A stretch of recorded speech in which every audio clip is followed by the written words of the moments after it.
Hello guys, आज हम बात करने जा रहे हैं इटर्नल इन्फ्लेशन थ्योरी की। जब हम निरंतर फैल रहे इस ब्रह्मांड को देखते हैं तो हमारे मन में कई सवाल उठते हैं। इन सब में से सबसे महत्वपूर्ण सवाल ये उठता है कि हमारे ये ब्रह्मांड आखिर बना कैसे होगा और अपने शुरुआती दिनों में ये कैसे रहा होगा और ये इस स्वरूप में कैसे पहुंचा होगा जैसे आज हम इसे देखते हैं। बिग बैंग थ्योरी ब्रह्मांड से जुड़े ज़्यादातर प्रश्नों के उत्तर हमें देती है। इसके अनुसार शुरुआत में हमारा ब्रह्मांड एक छोटे मैथमेटिकल पॉइंट के रूप में था जिसे हम सिंगुलैरिटी कहते हैं। उसके बाद इसमें भयंकर विस्फोट हुआ जिसे हम बिग बैंग कहते हैं। उसके बाद से इसका विस्तार लगातार होता रहा है और ये आज उस स्वरूप में है जैसे हम आज इसे ऑब्जर्व करते हैं।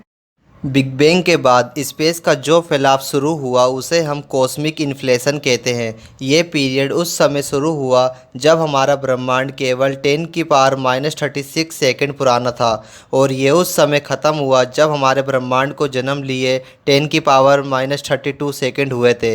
इस छोटे से समय में हमारा ब्रह्मांड पहले से 10⁻26 गुना ज़्यादा बड़ा हो गया।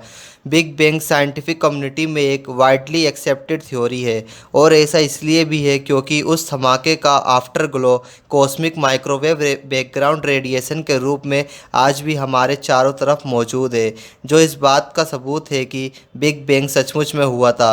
अगर हम लॉजिकली भी देखें तो हमारा ब्रह्मांड आज निरंतर फैल रहा है जिससे गैलेक्सीज एक दूसरे से कंटिन्यूसली दूर जा रही हैं। अगर हम बिग बैंग थ्योरी की बात करें तो ये हमें यूनिवर्स के निर्माण और अर्ली यूनिवर्स से जुड़े ज़्यादातर प्रश्नों के उत्तर देती है, पर कई सवाल ऐसे हैं जिनका उत्तर ये नहीं देती, जैसे कि आखिर बिग बैंग हुआ ही क्यों था।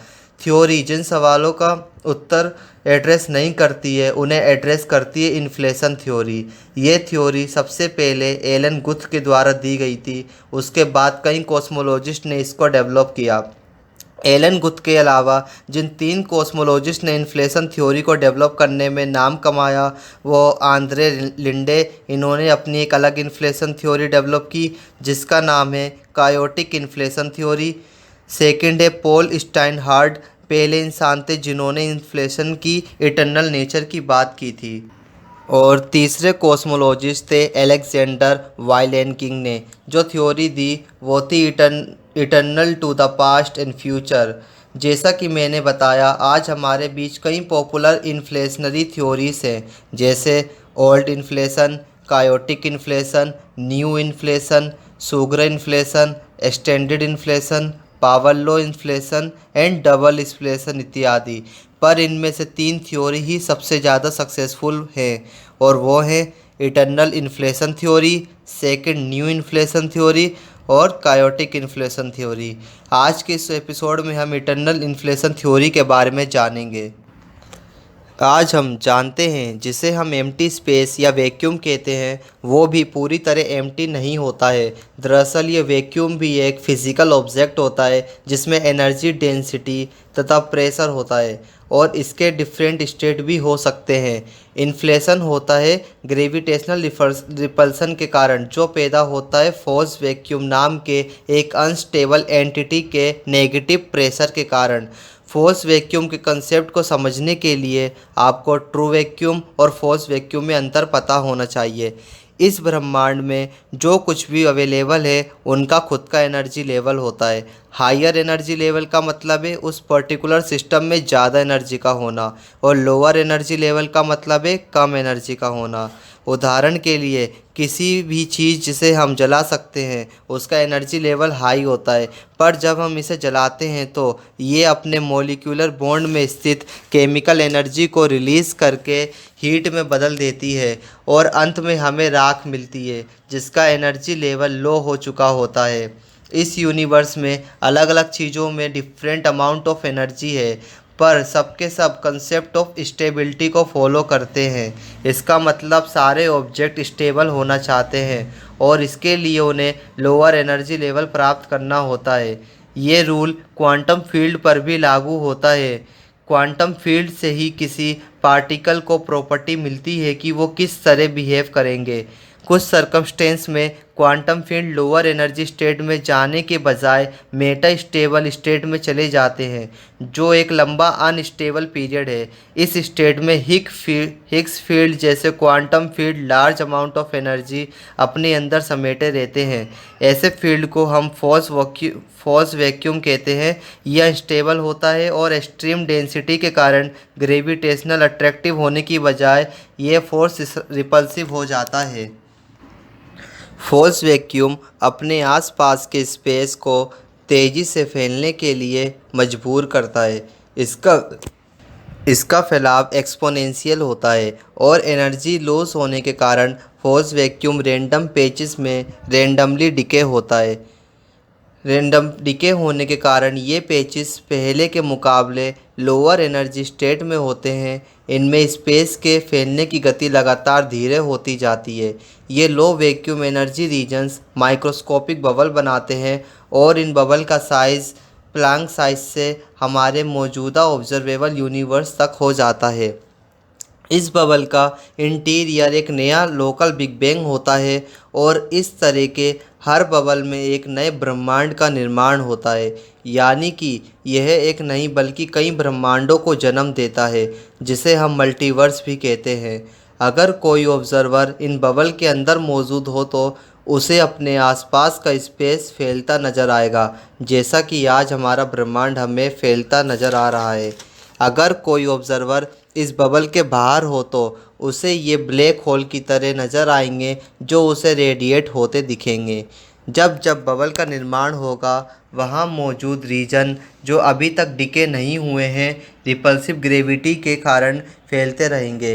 इन्फ्लेशन के दौरान स्पेस के फैलने की गति ज़्यादा होगी वहाँ मौजूद रीजन के डिके होने की तुलना में। इस कारण फॉल्स वैक्यूम में डिकेइंग रीजन चाहे कितने ही हों, ये कभी पूरी तरह ख़त्म नहीं होंगे। इसका मतलब इन्फ्लेशन का प्रोसेस हमेशा चलता रहेगा, इसलिए इसे इटर्नल इन्फ्लेशन थ्योरी कहते हैं। एनीवे, क्रिएट होने के बाद ये बबल लाइट की स्पीड से फैलते हैं, जबकि इन बबल में मौजूद फॉल्स वैक्यूम का स्पेस रिपल्सिव ग्रेविटी के प्रभाव में इससे भी ज़्यादा तेज़ गति से फैलता है। इस इटर्नल प्रोसेस के कारण हमें एक विशाल मल्टीवर्स मिलता है। इन्फ्लेशन क्वांटम मैकेनिक्स द्वारा अलाउ किए गए हर तरह के पॉसिबल लो स्टेट एनर्जी वाले ब्रह्मांड को जन्म दे सकता है। चूँकि फॉल्स वैक्यूम छोटे छोटे पैचेस में डिके होता है, ये मैटर रेडिएशन के रूप में एनर्जी रिलीज़ करता है। जैसे ही वैक्यूम बबल एक्सपेंड करना शुरू करते हैं, वहाँ विशाल मात्रा में रियल पार्टिकल्स का निर्माण होने लगता है, जिसके कारण वहाँ विशाल मात्रा में एनर्जी रिलीज़ होती है, जो लोकल बिग बैंग को जन्म देते हैं। यानी कि इस ब्रह्मांड में मौजूद सभी मैटर का जन्म उस क्वांटम प्रोसेस से होता है जो इन्फ्लेशन के बाद होता है। जैसे कि हमारे ब्रह्मांड में उन्हीं क्वांटम प्रोसेस की वजह से ही हॉट डेंस प्लाज्मा का निर्माण हुआ, जो धीरे धीरे ठंडा हुआ और इसने अलाउ किया वहाँ मौजूद एनर्जी को मास में बदलने के लिए। इसके बाद ग्रेविटी ने हमारे यूनिवर्स को वो स्ट्रक्चर दिया जिसे हम आज देख रहे हैं। यूनिवर्स में सभी गैलेक्सी का जन्म इन्फ्लेशन के लास्ट स्टेज में होने वाले क्वांटम इफ़ेक्ट्स के कारण ही हुआ था। हमारे ब्रह्मांड में आज 10 की पावर 90 पार्टिकल्स मौजूद हैं। आइए अब हम जानते हैं बिग बैंग थ्योरी किन सवालों का जवाब नहीं देती, जिनका जवाब हमें इटर्नल इन्फ्लेशन थ्योरी देती है। इसमें से पहला है absence of magnetic monopoles. Particle physics में मैग्नेटिक्स मोनोपोल एक हाइपोथेटिकल एलिमेंट्री पार्टिकल होता है, जो कि एक आइसोलेटेड मैग्नेट की तरह होता है। जैसे मान लो कोई ऐसा मैग्नेट जिसमें दो की बजाय सिर्फ एक ही मैग्नेटिक पोल हो, आइदर नॉर्थ पोल और साउथ पोल। एक मैग्नेटिक मोनोपोल का अपना एक नेट मैग्नेटिक चार्ज होगा। ग्रैंड यूनिफाइड थ्योरी और सुपर स्ट्रिंग थ्योरी ये प्रिडिक्ट करते हैं कि अर्ली यूनिवर्स में मैग्नेटिक मोनोपोल का निर्माण हुआ होगा। इस कारण ये हमें आज भी मिलने चाहिए, लेकिन अभी तक हमें इनका सबूत नहीं मिला है और ये कॉन्सेप्ट अभी तक थ्योरी में ही एग्जिस्ट करता है। बिग बैंग थ्योरी इसका जवाब नहीं दे सकी थी। इन्फ्लेशन थ्योरी का इस बारे में यह कहना है कि अर्ली यूनिवर्स में मैग्नेटिक मोनोपोल का निर्माण हुआ था, पर इन्फ्लेशन का प्रोसेस इसके बाद शुरू हुआ। इसके कारण इसने मैग्नेटिक मोनोपोल की डेंसिटी इनसिग्निफिकेंट लेवल तक कम कर दी। यही कारण है कि मौजूदा समय में कोई भी एक्सपेरिमेंटल या ऑब्जर्वेबल एविडेंस नहीं मिलते हैं इसकी मौजूदगी के। दूसरा क्वेश्चन जिसका बिग बैंग थ्योरी जवाब नहीं दे पाती है वो है flatness problem. Big bang theory हमें ये नहीं समझा पाती कि आखिर ब्रह्मांड इतना फ्लैट क्यों है।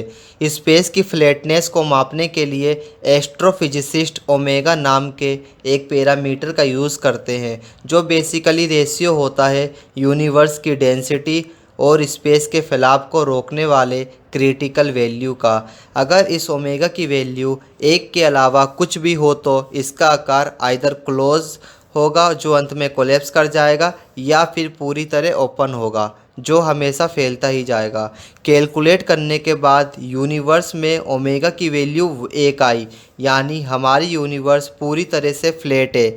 लेकिन ये वैल्यू 1 के अलावा कुछ भी हो सकती थी, लेकिन ये 1 ही क्यों है? इन्फ्लेशन थ्योरी इस बारे में कहती है कि इन्फ्लेशन इतना तेज़ रहा होगा कि इसने स्पेस टाइम के कर्वेचर को इतना फैला दिया कि आज हमारे लिए इसे डिटेक्ट करना मुश्किल है। असल में हमारी यूनिवर्स का आकार कर्व्ड है। हम इसके जितने एरिया को मेज़र करते हैं वो इसका एक छोटा सा भाग है जो हमें फ्लैट नज़र आता है। तीसरा है एक होराइज़न प्रॉब्लम। इस यूनिवर्स में हमें चारों तरफ कॉस्मिक माइक्रोवेव बैकग्राउंड रेडिएशन मिलता है जो उस समय का है जब हमारा ब्रह्मांड इतना ठंडा हो गया था कि लाइट फ्रीली ट्रेवल कर सके स्पेस में। जब हम इस रेडिएशन के टेम्परेचर को मापते हैं तो पाते हैं ये हर जगह सेम ही है। थोड़े बहुत टाइनी वेरिएशन हैं जो केवल सेंसिटिव इंस्ट्रूमेंट ही डिटेक्ट कर सकते हैं। अब सवाल ये है कि हमारे ब्रह्मांड का टेम्परेचर आइसोट्रोपिक क्यों है? इन्फ्लेशन थ्योरी इसके बारे में कहती है कि यह uniformity normal thermal equilibrium process से तभी बन जाती है जब हमारा यूनिवर्स मैक्रोस्कोपिक स्केल में होता है और इसके इन्फ्लेशन के कारण ये फैलने लगता है और वही यूनिफॉर्मिटी में बड़े स्केल में भी नज़र आती है। चौथा सवाल है anisotropy of the cosmic microwave background radiation. Inflationary period तब शुरू हुआ जब हमारे यूनिवर्स 10⁻⁻36 सेकंड पुराना था और ये उस समय ख़त्म हुआ जब हमारे ब्रह्मांड को जन्म लिए 10⁻32 सेकंड हुए थे। इस छोटे से समय में हमारा ब्रह्मांड पहले से 10⁻26 गुना ज़्यादा बड़ा हो गया। चूँकि ये इन्फ्लेशनरी पीरियड 1 सेकंड से भी कम समय का था, इसके इमेंस पावर के द्वारा इस यूनिवर्स को यूनिफॉर्म बना दिया जाना चाहिए था जो आज हमें नज़र भी आता है। पर आज जब हम कॉस्मिक माइक्रोवेव बैकग्राउंड रेडिएशन को देखते हैं तो इसमें हमें छोटे रिपल्स भी नज़र आते हैं। इसका कारण इन्फ्लेशन के अलावा कोई और थ्योरी नहीं बता पाती। इन्फ्लेशन थ्योरी के अनुसार ये रिपल्स इन्फ्लेशन होने के ही सबूत हैं। दरअसल ये अर्ली यूनिवर्स में मौजूद उन क्वांटम फ्लक्चुएशन या वर्चुअल पार्टिकल्स के फुटप्रिंट हैं जिनका आकार पहले माइक्रोस्कोपिक लेवल का था, पर इन्फ्लेशन के कारण उनका आकार बढ़कर कॉस्मिक स्केल तक पहुंच गया। जैसा कि मैंने पहले ही बताया, इन्फ्लेशन फील्ड का इवोल्यूशन और यूनिवर्स का जन्म क्वांटम मैकेनिक्स के प्रिंसिपल के आधार पर ही होता है। हाइपोथेसिस ये है कि क्वांटम फॉर्म और इसके फ्लक्चुएशन ब्रह्मांड के आने से पहले भी एग्जिस्ट करते थे। हाइजेनबर्ग अनसर्टेनिटी प्रिंसिपल के कारण वर्चुअल पार्टिकल्स हमेशा बनते और नष्ट होते रहते हैं। दरअसल ये पार्टिकल और एंटी पार्टिकल के पेयर में बनते हैं। जब ये एक दूसरे से टकराते हैं तो एनर्जी रिलीज़ करके नष्ट हो जाते हैं। इन्फ्लेशन थ्योरी के अनुसार जिस समय इन्फ्लेशन चल रहा होता है, जैसे ही ये बनते हैं, इन्फ्लेशन के कारण पार्टिकल और एंटी पार्टिकल के बीच का स्पेस स्ट्रेच होते जाता है, जिसके कारण इनके बीच की दूरी लगातार बढ़ते जाती है और वो नष्ट नहीं हो पाते। इस तरह इन्फ्लेशन क्वांटम वैक्यूम फ्लक्चुएशन को एक्सपेंड करके उन्हें मैक्रोस्कोपिकली लार्ज फ्लक्चुएशन का रूप दे देता है। अगर थ्योरेटिकली देखें तो क्वांटम मैकेनिक्स के प्रोबेबिलिस्टिक नेचर और अनसर्टेनिटी प्रिंसिपल के कारण इन्फ्लेशन फील्ड में मौजूद क्वांटम फ्लक्चुएशन के द्वारा डेंसिटी फ्लक्चुएशन क्रिएट होने चाहिए। इन फ्लक्चुएशन की डेंसिटी कुछ जगह हाई और कुछ जगह लो होनी चाहिए। कॉस्मिक माइक्रोवेव बैकग्राउंड रेडिएशन में भी हमें अमेजिंग डिग्री ऑफ एक्यूरेसी के साथ बिल्कुल यही पैटर्न नज़र आता है। आज इन्फ्लेशन थ्योरी साइंटिफिक कम्युनिटी में वाइडली एक्सेप्टेड थ्योरी है, जो आज कई इम्पोर्टेंट कॉस्मोलॉजिकल थ्योरीज का पार्ट है। अभी तक हम इन्फ्लेशन थ्योरी ने सभी ऑब्जर्वेशनल टेस्ट को कंफर्टेबली पास किया है, पर फिर भी अभी ये इनकम्प्लीट है और अभी इसमें सुधार की गुंजाइश है। शायद क्वांटम ग्रेविटी, जिसे हम थ्योरी ऑफ एवरीथिंग भी कहते हैं, शायद इसे कंप्लीट कर दे। दोस्तों, आज की वीडियो में बस इतना ही। आशा करता हूँ कि आपको ये वीडियो पसंद आई होगी। अगर ऐसा है तो इसे लाइक, शेयर और सब्सक्राइब करना ना भूलें। नमस्कार।